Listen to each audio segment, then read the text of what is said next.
High বন্ধুরা, welcome to my channel Shobha channel live ব্লগে সবাইকে স্বাগত। তো তোমাদের সামনে চলে এসেছি আবারও দারুণ একটি রেসিপি নিয়ে। তো আজকে আমি বানাবো ডিমের পকোড়া। ডিমের পকোড়া খুব সহজে আমরা বাড়িতেই বানিয়ে খেতে পারি। অবিকল্ট একদম দোকানের মতন, বলতে গেলে দোকানের থেকেও টেস্টি হয়। তো প্রথমেই আমি দুটো ডিম সিদ্ধ করে দেখো থালার মধ্যে আমি নিয়ে নিয়েছি। ডিম দুটো কিন্তু খুব সুন্দর করে সিদ্ধ করে আমি ছুলে নিয়েছি, দেখতেই পাচ্ছ। আর ডিমটা কিন্তু ভালোভাবে সিদ্ধ করতে হবে। তো সিদ্ধ করে নিয়েছি। এইখানে দেখো আর একটা থালা নিয়ে নিয়েছি, বলতে গেলে প্লেটটার মধ্যে আমি ডিমটা রেখে আমি সুন্দর করে কেটে নেব। তো দেখো ডিমগুলো কিন্তু আমি খুব সুন্দর পিচ পিচ করে কেটে নিয়েছি। ঠিক এরকম করে তোমরা চাইলে দু টুকরো করেও ভাজতে পারো। তো আমার কাছে মনে হয়েছে এরকম করে কেটে ভাজলে বেশি ভালো লাগবে। তো এখানে দেখো আমি দুটো সিদ্ধ আলু নিয়ে নিয়েছি। আলুগুলো আমি আগে থেকেই সিদ্ধ করে রেখেছিলাম ডিমের সঙ্গে। তো দেখতেই পাচ্ছ একটা থালার মধ্যে আমি আলুটা সিদ্ধ করে নিয়ে আমি খুব সুন্দর করে আমি চটকিয়ে নিচ্ছি। তো দেখো আলুটা কিন্তু খুব সুন্দর করে আমি চটকিয়ে নিয়েছি। তো আমি সঙ্গে দিয়ে দেবো একটু বেসন। তো দিয়ে দিলাম একটু বেসন, আর সঙ্গে দিয়ে দেবো একটু ময়দা। হালকা পরিমাণ ময়দা আমি দিয়ে দিয়েছি। দিয়ে দিলাম একটু পেঁয়াজ, দিয়ে দেবো একটু রসুন কুচনো, দিয়ে দেবো হালকা করে আদা, দিয়ে দেবো সঙ্গে একটু কাঁচা লঙ্কা, ও দিয়ে দেবো স্বাদ মতন নুন, ও দিয়ে দেবো আমি হালকা পরিমাণ মতন হলুদ। দিয়ে এটা আমি খুব সুন্দর করে মেখে নেব। হালকা করে 2 চামচের মতন জল দিয়ে দেবো। জলের পরিমাণটা কিন্তু খুব অল্প দিতে হবে, এটা মেখে মেখে দেখেও দিতে পারো তোমরা। তো আমি এটা খুব সুন্দর করে মেখে নেব। তো দেখো মাখাটা কিন্তু খুব সুন্দর হয়ে গেছে। এটা কিন্তু একদম যে পাতলা, তোমরা দেখে বুঝতে পারছো যে খুব পাতলা হয়েছে সেরকম না, এটা কিন্তু একটু আঠালো টাইপের হয়েছে দেখো। তো আমার বেটারটা কিন্তু খুব সুন্দর করে আমি করে নিয়েছি। আর এইটা এখন আমি ডিমের সঙ্গে খুব সুন্দরভাবে আমি এটা মিশিয়ে নেব।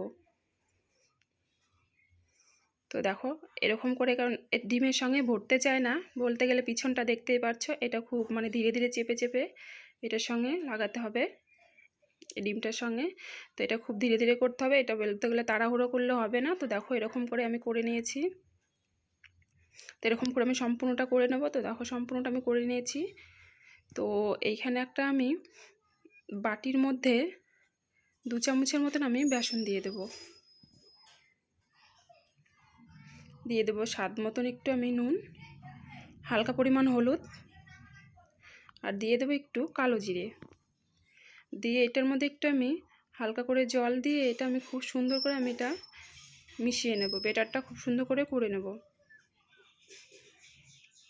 তো দেখো তো আমি বেটারটা কিন্তু খুব সুন্দর করে নেব ঠিক এইভাবে। তো দেখো বেটারটা কিন্তু হয়ে গেছে, খুব সুন্দর গাঢ় করেছি, একদম পাতলা করিনি, দেখেই বুঝতে পারছো। তো আমি কড়াইটা বসিয়ে দেব, দিয়ে আমি তেল দিয়ে দিয়েছি। তো তেলটা দেখো গরম হয়ে গেছে। তো এক এক করে এখন আমি ডিমগুলো দিয়ে দেব। এটা হচ্ছে ব্যাটারের সঙ্গে আগে মিশাতে হবে। তো মিশিয়ে দেখো আমি এখন কড়াইটার মধ্যে দিয়ে দেব। ঠিক এরকম করে দিতে হবে, ধীরে ধীরে দিতে হবে। আগে আমি বলেছি এটা তাড়াহুড়ো করলে হবে না। তো দেখো এরকম করে আমি সম্পূর্ণটা দিয়ে দিয়েছি। তো এটা আমি হালকা করে উল্টিয়ে দেব। তো এরকম করে আমি সম্পূর্ণটাই আমি উল্টিয়ে দেবো ধীরে ধীরে। আর এটা কিন্তু খুব সুন্দর ধীরে আছে ভাজতে হবে, তাহলে খেতে কিন্তু দারুণ হবে, মুচমুচে হবে, ও ভিতর থেকে পরিপূর্ণভাবে হয়ে যাবে। আর যে কোনো জিনিস একটু মুচমুচে করে খেতে গেলে পরে সেই জিনিসটা খুব আস্তে আস্তে, বলতে গেলে জালটা দিতে হয়।